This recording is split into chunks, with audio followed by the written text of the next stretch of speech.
Chill Computer Guy. Today we're in Reason 9.5. We are taking a look at a rack extension, the Kraft by Rock Music or Skrock Music. I'm not sure how they want that pronounced.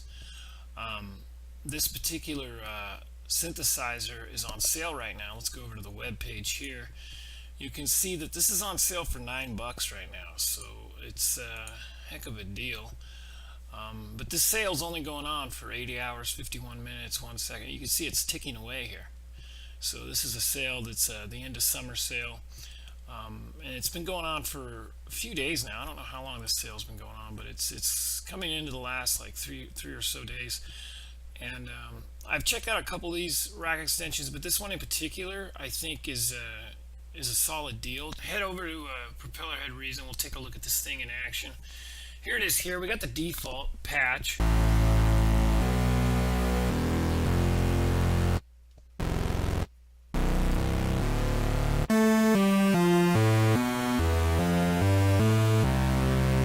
Which the default patch tells you that you can tell right there that that's a good sound engine, a big strong sound engine. The main thing about this though, if you click here, this is going to show your presets. There is just a fucking crap load of presets. I could not believe the amount of presets with this. First off, you have folders. Each folder has like about, I don't know, 50, 60 presets. You got bass, Benedict, drums, effects, Greek space. Like I say, each folder's got 50, 60 presets. Keys, leads. Look at that. The lead has even more. Has probably 100 presets in the lead. Outer space, the pad, the Pooh Bear, whatever that is, and then you have all these presets outside the folders, which are look at this, just tons. There's probably 250 presets outside the folders. So I haven't had a chance to count these, and I was looking on the item description page. It doesn't say how many there are, but there's probably at least 500 presets, maybe more. I don't know. There's just a crap load of presets, more presets than you get with most rack extensions. So that's a cool thing. Now, if you kind of click through these just randomly, you'll see that they're good presets.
Tons.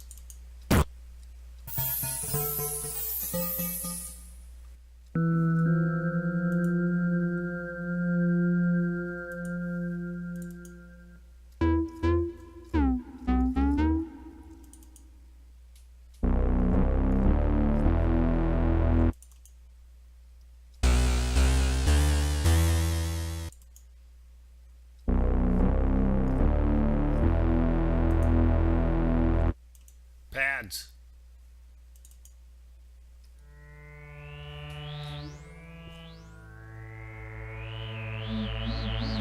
Seems like every single synth has a preset called dark pad. Every single. Let's check out this dark pad.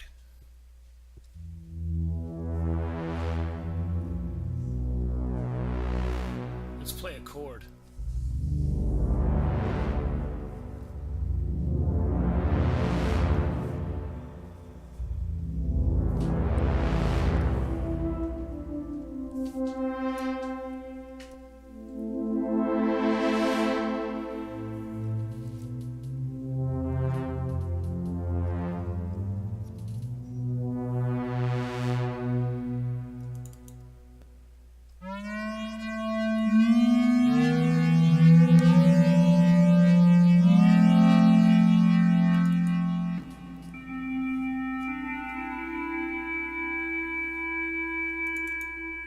I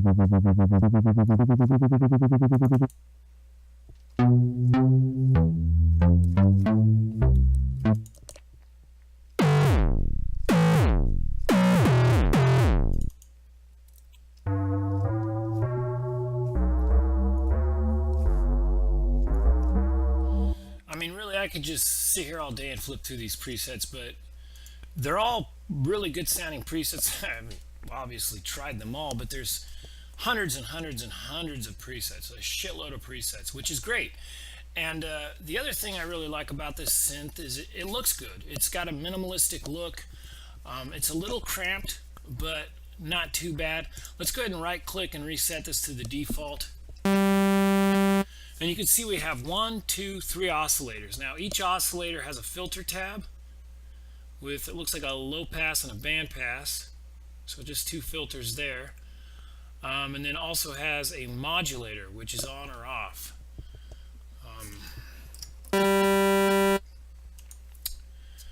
So yeah, oscillator, filter, modulator, all 3 of these are exactly the same. So we can see that these are basically, the oscillator is a wavetable. If you right click, you can get tons of wavetables here. So you have your 3 oscillators, built-in filter, built-in MOD modifier, I guess, which if you click here, that turns that modifier on based on what I'm not sure. You have 5 envelopes, an amp envelope, and 4 assignable envelopes. You also have your filter control. This is a global filter, I assume.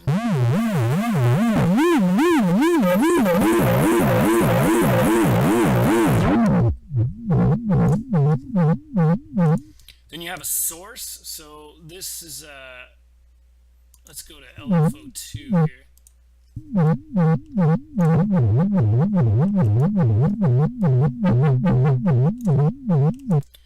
So that's pretty cool. You can have your global filter. You can have it post or pre.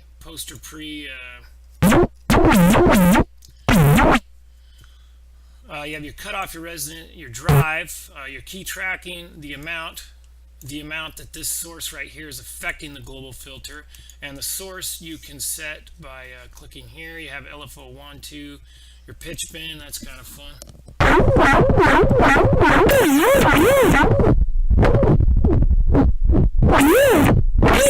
That's pretty fun. So you have a lot of options now. Filter control. This is distortion. You can add some distortion, I'm guessing, to the filter. Oh yeah, that's nice and dirty. So yeah, you have your global filter here. Like I say, you can assign some slight modulation. We have sine. Let's reset this again. Let's reset this.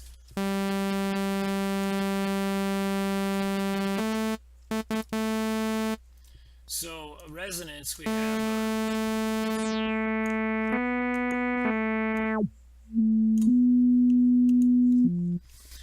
So this is interesting right here to me. You got the tan H and the sine.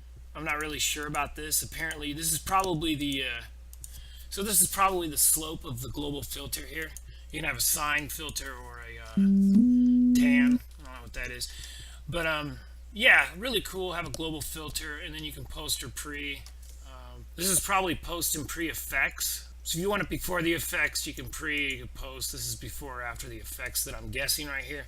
You also have 4 LFOs right here, and wave. Oh, you can control the wave. You got your sine, your triangle, your square, and then each LFO has its separate thing. So something to remember about this particular rack extension is a lot of these darker areas, where let's say the data is in these black areas, the LED type data, that changes based on what you have selected. For example, the LFOs, let's say you set LFO 1 to, let's say a square wave, and then you go to LFO 2, it's gonna switch. So all 4 of these share this informational tab here. So again, it's kind of like multiple windows, but it's all pretty well organized. So in that way, it's pretty nice. You have global modulation, which again, it's only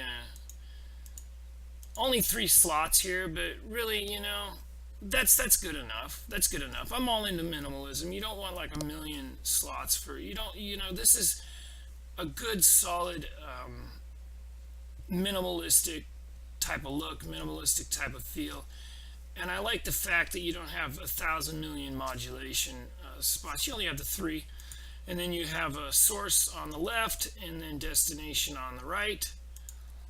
For example, LFO1, you can assign that to the main cutoff of the global filter here.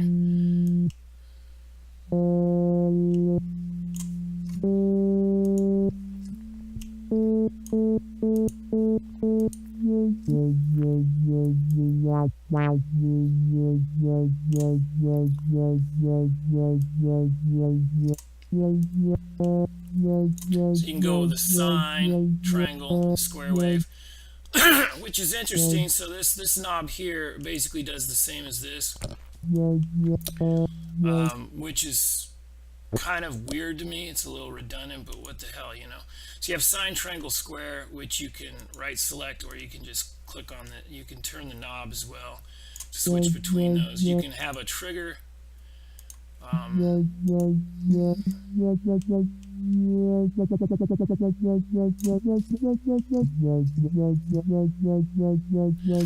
So that's great. Global modulation, you got 3 slots there. And then also we have an effects section. You turn on the effect by clicking the little LED. This is the bit crusher, for example. Also, if you click on the LED above the bit, it's going to give you the parameters for the bit crusher. In other words, what rate, flux, bias, depth, and mix.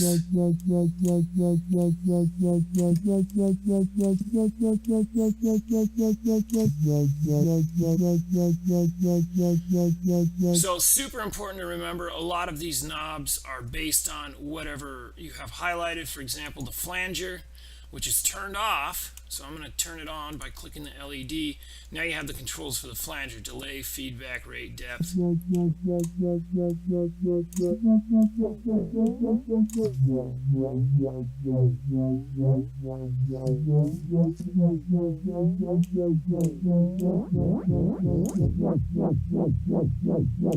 That's the flanger. We have a chorus, so let's turn the chorus on.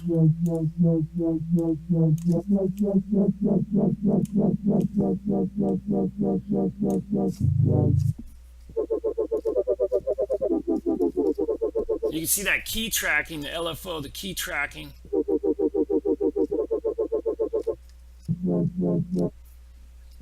Higher key, faster LFO. So if you were to turn that off, it's going to stay the same. So that's your key tracking. That's how that works. That's the chorus. Let's check out the reverb. Reverb here. Click on reverb up here to get the controls. Low cut, high cut, mix. Nice sounding reverb. Great sounding reverb.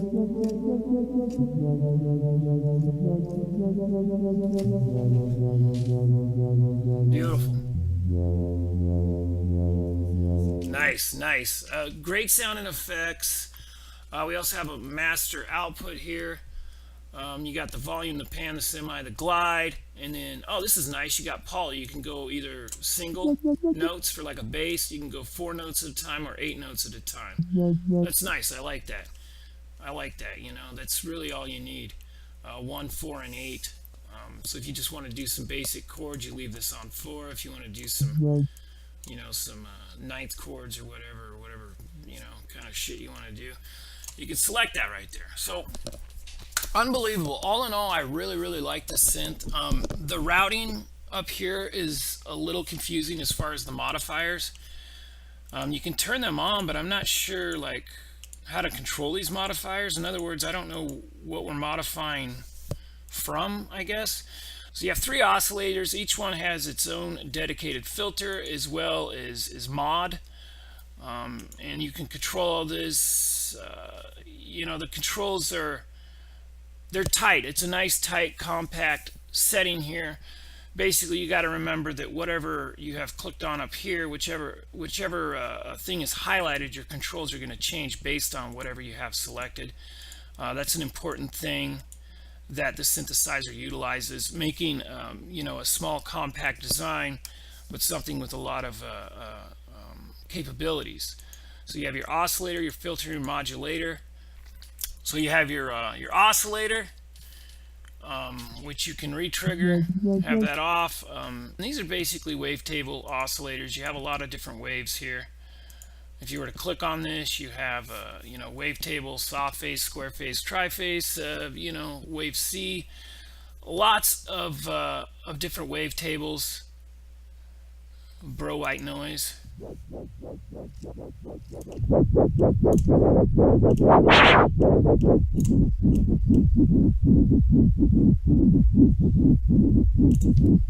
Oh man, I'm feeling a groove already. It's a beautiful thing. So basically wavetables is what you got here. Oscillator, filter, modulator. Of each oscillator you have 3 oscillators. These are the modifiers. By clicking you turn the modifiers off and on. That's your modifier tab here. Below that we have an amp envelope as well as 4 assignable envelopes, so plenty of envelope goodness there. And then we have a filter. This is global filter control, so you have 3 independent filters that are specific to that oscillator, and then you also have a global filter here. You can do post and post effects, pre effects. You can assign some modulation to the filter right here. The filter also has a distortion control, which is handy. Next to that you have your 4 LFOs, which are all assignable via the modulation matrix below each individual oscillator, or the global modulation. Again, you only have 2 slots for each oscillator and 3 slots globally, but I think that's enough. If you pack too much shit into the synthesizer, just cut down on the amount of possibilities, and in some ways that's a great thing. So for LFOs we have a global modulation matrix there. We also have a bit crusher, a flanger, a chorus, and a reverb, all effects, which you have a mix. You can mix the effects into the main signal. So that makes them all pretty much send effects. So you can control the send of each. This is the global send of all the effects right here. And then of course the master section, you have your volume, your pan, your semi, your glide, and then your poly. 1 note, 4 notes, 8 notes at a time. We're going to go ahead and reset this.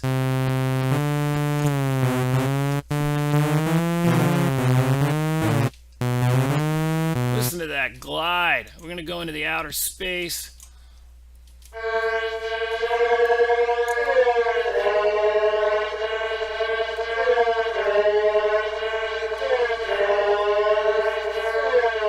Just a great sounding synthesizer. I'm going to give this 4.5 out of 5 stars, mainly because of the price. Right now it's $9 right now. It's just unbelievable. This is a good way to spend $9 right here. Just the presets alone, there's so many of them. Plus you have the capabilities of the particular synthesizer. You have some wavetables, you have 3 oscillators, you have 4 LFOs, you have 5 envelopes, modulation matrix, you have a global filter, you have some effects which all sound great. Just a nice, compact, minimalistic. This is a good looking synth. You can read everything very clearly. Now this is the type of rack extension you can load up into your project, initialize it, and put together the sound you're looking for pretty quickly. So it's a great synthesizer for sound design as far as digging in and creating a sound from scratch. I definitely give it props for that. And the price being $9 right now, I would definitely download this thing today. For $9 you cannot go wrong. This is a beautiful synth for that price. Now the normal price of $49, that's, I don't know about, that's a little scary for me.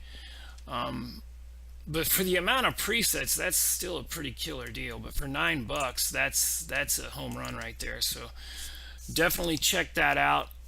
For sure. Let's look at the back of the synth. Very basic on the back. You just have your master out and your gate and note input. So nothing too crazy there. But again, for its compact, small design, easy to read, great sound design tool. I highly recommend it, especially for the price of $9. Check it out. Propellerhead, Reason 9.5 here. Rack extension, Kraft by Skrock Music or Skrock Music. Without the $9 price tag, I'd give it probably 3.75 stars, but for the $9 price tag, I'm going to bump it all the way up to 4.5 out of 5 stars. Check it out. Subscribe to my channel. Chill Computer Guy. We'll see you guys next week. Thanks.